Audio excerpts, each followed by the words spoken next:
Rat. Ram is my rat. My rat is in the hut.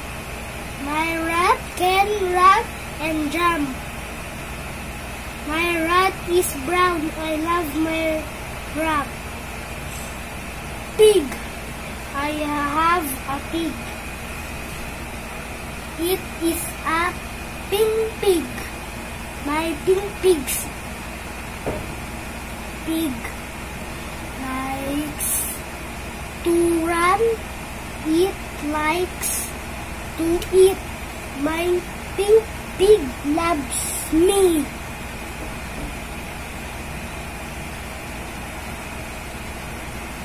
Hat and bag. That was my hat.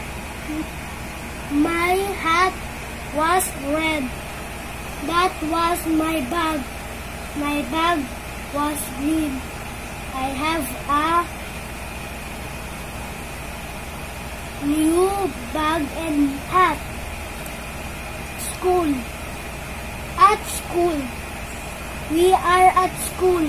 At school we do lots of things. We can write and draw. We have fun at school. We love school. I have a bag. It is a red bag. I put my bag in a box. My bag can fly. Love my pretty bag. High five. That's nice.